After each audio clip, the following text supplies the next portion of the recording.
परेशान हो रहे हो। बस अब तो भगवान मुझे जल्दी से उठा ले तब जाकर। ना माँ जी, ऐसा मत कहिए, आप चली जाएंगी तो हमारा क्या होगा। बेटी तू परेशान मत हो, घंटों से पंखा कर रही है, जाकर आराम कर। नहीं माँ जी, मैं परेशान नहीं हो रही हूँ, बल्कि मुझे तो आपकी सेवा करने का मौका मिल रहा है। हे भगवान, ऐसी बहू सबको दे। कमल और पल्लवी दोनों विमला की बहुत सेवा करते थे। विमला को पंखा करते हुए पल्लवी सोचने लगी कि ऐसा क्या किया जाए जिससे उसकी सास के लिए एक एसी का इंतजाम हो जाए। और फिर उसी शाम, सुनिए, आपसे एक बात कहनी थी। हाँ बोलो ना। आप जितने पैसे कमाते हैं उससे तो हम माँ जी के लिए कभी एसी नहीं ले पाएंगे। हाँ तो मैं सोच रही थी कि इस बार की सर्दियों में मैं भी कुछ काम शुरू कर दूं क्या। आपके पैसों से हम घर के खर्चे चलाएंगे और जो पैसे मुझे मिलेंगे उन्हें हम जमा करेंगे, और भगवान ने चाहा तो दोनों मिलकर अगली गर्मियों से पहले माँ जी के लिए एसी ले ही लेंगे। तुम्हारी सोच तो अच्छी है, पर माँ की सेवा, घर का काम और फिर बाहर का काम भी, तुम कैसे ये सब संभाल पाओगी? उसकी चिंता आप मत कीजिए, आप भी तो दिन रात काम करते हो ना, तो थोड़ी सी मेहनत तो मुझे भी करनी चाहिए। ठीक है, जैसा तुम ठीक समझो। इसी तरह गर्मियाँ बीत गई और फिर बारिश आई तो विमला, कमल और पल्लवी ने राहत की सांस ली। जैसे जैसे गर्मी कम हुई, विमला की तबीयत भी कुछ बेहतर होने लगी और साथ ही पल्लवी ने भी काम ढूंढना शुरू कर दिया। एक दिन पल्लवी एक बंगले पर पहुंची। कोई है क्या? जी हाँ, बताइए। भैया मैं काम ढूंढ रही हूँ। कैसा काम? अब कैसा भी, झाड़ू बर्तन वगैरह। ओह हाँ, है ना, एक्चुअली मुझे भी एक मेड की तलाश है। तो आपने पहले कहीं काम किया है ना? नहीं, पहले तो कहीं काम नहीं किया। अच्छा, चलिए कोई बात नहीं, आप अंदर आ जाओ। पल्लवी घर के अंदर आई तो उसने देखा कि वो एक बड़ा सा हॉल था और वहाँ काफी सामान था, लेकिन सब कुछ पैक रखा हुआ था। आप कहीं जा रहे हैं क्या? नहीं, मैं तो कल ही यहाँ शिफ्ट हुआ हूँ, तो अभी तो सामान खोल कर लगा रहा हूँ। अच्छा, तो घर के बाकी लोग कहाँ हैं? मैं अकेला ही हूँ दीदी, मेरी जॉब लगी है यहाँ, परिवार साथ नहीं रहता।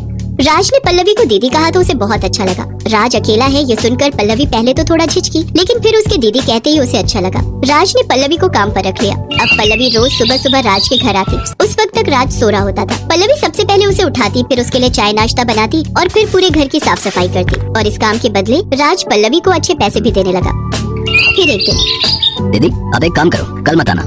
क्यों, क्या हुआ भैया? अरे आपको काम करते करते हफ्ता हो गया, तो एक छुट्टी तो बनती है ना हफ्ते में, वरना आपकी सास आपसे नाराज हो जाएंगी। नहीं होंगी भैया, मेरी सास बहुत अच्छी है, कभी मुझ पर नाराज नहीं होती। अब वैसे ठीक है, मैं कल नहीं आऊंगी। विमला के आराम के लिए कमल और पल्लवी दिन रात मेहनत कर रहे थे। उधर पल्लवी और राज में अच्छी बनने लगी थी। वो राज का पूरा ख्याल रखती थी, बिल्कुल एक बड़ी बहन की तरह। राज भी उससे खूब बातें करता था और उसे बड़ी बहन की तरह ही सम्मान देता था। एक दिन राज ने पल्लवी से पूछा, दीदी आपके पति क्या करते हैं? मजदूरी करते हैं भैया। अच्छा, और आप कब से काम कर रही हो? नहीं भैया, आप पहले हो जिनके यहाँ मैं काम कर रही हूँ, इससे पहले कभी जरूरत ही नहीं पड़ी। तो अब ऐसी क्या मजबूरी हो गई कि आपको घर से बाहर निकलकर काम करना पड़ रहा है? ये बात सुनकर पल्लवी की आंखों में आंसू आ गए और उसने रोते हुए राज को सारी बात बता दी। पल्लवी और कमल का अपनी माँ के प्रति प्यार और सेवा भाव देखकर राज भी भावुक हो गया। ऐसे ही कई दिन बीत गए। पल्लवी और कमल एसी के लिए काफी पैसे जोड़ चुके थे, लेकिन होनी को कुछ और ही मंजूर था। गर्मियाँ एक बार फिर वापस आने वाली थी। ऐसे में बिमला अचानक बेहोश होकर गिर पड़ी। उसे दिल का दौरा पड़ा था, तो जो पैसे दोनों ने एसी के लिए कमाए थे वो सारे के सारे बिमला के इलाज पर खर्च हो गए। और फिर लगता है हम माँ जी के लिए एसी खरीद ही नहीं पाएंगे। हिम्मत रखो पल्लवी, ऊपर वाला हमारी परीक्षा ले रहा है। पर कब तक? एक महीने बाद फिर गर्मी शुरू हो जाएगी और फिर माँ जी को और ज्यादा परेशानी होगी। कमल चुप था क्योंकि पल्लवी की बात सही थी। फिर अगले दिन पल्लवी राज के यहाँ काम करने गई तो उसने राज से कुछ नहीं कहा, बस चुपचाप अपना काम करती रही। ये देखकर राज समझ गया कि जरूर पल्लवी किसी परेशानी में है। राज के बार बार पूछने पर फिर पल्लवी ने उसे सारी बात बता दी। राज को भी पल्लवी की बात सुनकर बड़ा अफसोस हुआ। और फिर अगले ही दिन, दीदी वो आपसे एक बात कहनी थी। हाँ भैया बताइए ना। दीदी वो मेरी कंपनी ने मेरा प्रमोशन कर दिया है और उसके लिए मुझे दुबई भेज रहे हैं, तो मुझे अब यहाँ से जाना होगा। ये तो बहुत अच्छी बात है भैया, भगवान करे आप और तरक्की करो। पल्लवी राज की तरक्की से खुश तो थी, लेकिन एक सच ये भी था कि राज के चले जाने से अब उसकी नौकरी भी जाने वाली थी। ये सोचकर पल्लवी और ज्यादा उदास हो गई, लेकिन फिर भी उसने राज से कुछ नहीं कहा। फिर कुछ ही दिनों के बाद, अच्छा दीदी मैं चलता हूँ, आप एक काम करो, ये कुछ पैसे रख लो। नहीं भैया, मैं ये पैसे नहीं ले सकती, मेरी पगार तो आपने पहले ही दे दी है। मैं जानता था कि आप मुझसे पैसे नहीं लेंगी। चलिए कोई बात नहीं, मैं चलता हूँ, अपना ख्याल रखना दीदी। इतना कहकर राज टैक्सी में बैठकर वहाँ से चला गया और पल्लवी भी अपने उतरे हुए चेहरे के साथ अपने घर की तरफ चल दी। गर्मियाँ शुरू हो चुकी थी और पल्लवी की सास की तबीयत फिर बिगड़ने लगी थी, लेकिन तभी कुछ ऐसा हुआ जिसकी उम्मीद पल्लवी को तो बिल्कुल नहीं थी। जी बताइए। मैडम आपका कुरियर है और ये एक चिट्ठी भी है। नहीं भैया, आपको कोई गलतफहमी हुई है। ये इतना बड़ा डिब्बा हमारा नहीं हो सकता और हमें कोई कुछ क्यों भेजेगा? नहीं मैडम, ये आपका ही है, देखिए आपके घर का पता लिखा है यहाँ पर।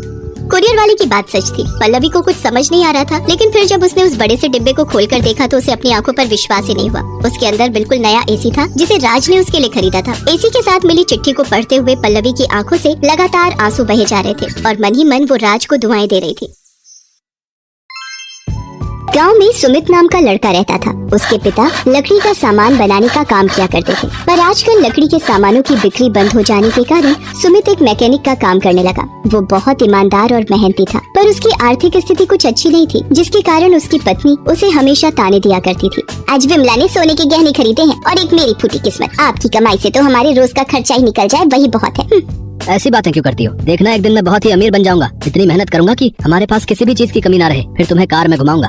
मेहनत से कभी कोई कुछ हासिल कर पाया है भला? अब आपकी चिकनी चुपड़ी बातों में मैं आने वाली नहीं। जब से इस घर में मेरी शादी हुई है, मैंने तो सपने देखना ही छोड़ दिया।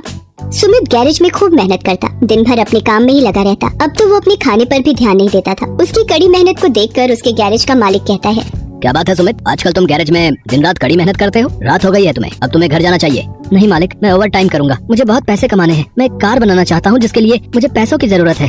ठीक है सुमित, जैसी तुम्हारी मर्जी, पर अपनी सेहत का भी ध्यान रखना। सुमित ओवर टाइम से मिले पैसे को एक गुल्लक में जमा करता जाता है और कुछ दिन बाद जब गुल्लक भर जाता है तो वो उस गुल्लक को फोड़कर सारे पैसे बाहर निकालता है। आखिरकार मैंने इतने पैसे जमा कर ही लिए। अब इन पैसों से मैं कार के पार्ट्स खरीदूंगा और फिर उससे एक कार बनाऊंगा। कहीं आप पागल तो नहीं हो गए हैं? आप कार बनाएंगे? फिर तो बन गई कार। हाँ सुमन, आज तक मैंने तुम्हें कभी कुछ नहीं दिया, पर मेरी दिली इच्छा थी कि मैं तुम्हें कार में घुमाऊं। इसलिए कई दिनों से मैं थोड़े थोड़े पैसे जमा कर रहा था। आज गुल्लक में बहुत पैसे हो गए, इससे मेरे कार के लिए अच्छा खासा सामान आ जाएगा। सुमित दिन रात मेहनत करके कार को कंप्लीट बना लेता है। वो उसे चलाकर देखता है और कार चल पड़ती है। सुमित की खुशी का कोई ठिकाना ही नहीं रहता। आखिरकार मैंने बना ही ली मेरी कार, मेरी खुद की कार। अब सुमन मुझ पर कभी गुस्सा नहीं करेगी। पूरे इलाके में शायद ही किसी के पास ऐसी अनोखी कार होगी। शाबाश सुमित, शाबाश। ऐसी लाजवाब कार तो हमने आज तक नहीं देखी। मुझे तुम पर गर्व है। जाओ जल्द से जल्द ही कार अपनी पत्नी को दिखाओ। हाँ मालिक, हाँ मैं अभी जाता हूँ। सुमित गाड़ी लेकर अपने घर के लिए निकल जाता है। वो मस्ती से कार चलाता है और गाना गुनगुनाता है। चला जाता हूँ किसी की धुन में, धड़कते दिल के तराने लिए। रास्ते में उसकी नजर एक फूल की दुकान पर पड़ती है। वो फूल लेने फूल वाले की दुकान के पास अपनी गाड़ी रोकता है। वो मन ही मन सोचता है, सुमन के लिए कुछ फूल ले लेता हूँ, वो तो बहुत खुश हो जाएगी। गाड़ी से उतरकर वह फूल वाले से कहता है, अरे फूल वाले भैया, जरा अच्छे अच्छे लाल गुलाब दिखाना। देखिए भैया, कौन से गुलाब पैक कर दूं? सारे गुलाब ताजा हैं। ये लाल गुलाब लीजिए, भाभी खुश हो जाएंगी, बता रहा हूँ। सुमित दुकान से गुलाब लेकर जैसे ही पीछे मुड़ता है, देखता है कि कार वहाँ है ही नहीं। हे भगवान, कहाँ गई मेरी कार? यही तो खड़ी की थी मैंने। मेरे सारे पैसे उसमें लगे हैं। अब मैं सुमन को क्या कहूँगा? हाँ भैया, देरी मत करिए, तुरंत पुलिस स्टेशन जाकर रिपोर्ट करवाइए। हाँ। सुमित भागते भागते पुलिस स्टेशन जाता है। पसीने से लथपथ सुमित पुलिस स्टेशन पहुंचता है।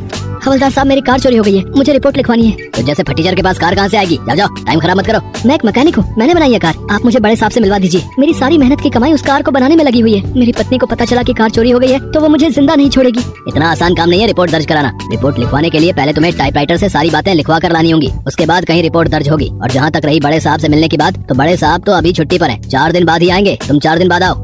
सुमित बहुत दुखी हो जाता है और उदास चेहरे के साथ अपने घर जाने के लिए निकल पड़ता है। रास्ते में उसकी नजर शहर से आए कुछ लोगों पर पड़ती है जो तरह तरह की कार लिए लाइन में खड़े थे। वहाँ जोर जोर से अनाउंसमेंट हो रही थी, कार रेस जीतिए और पाए 10 लाख रुपए नकद इनाम।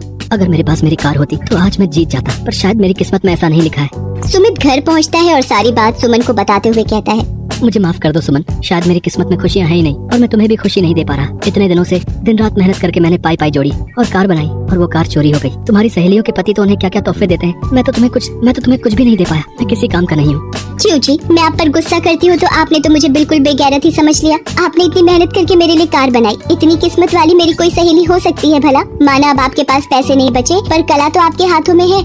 इस कला का मैं क्या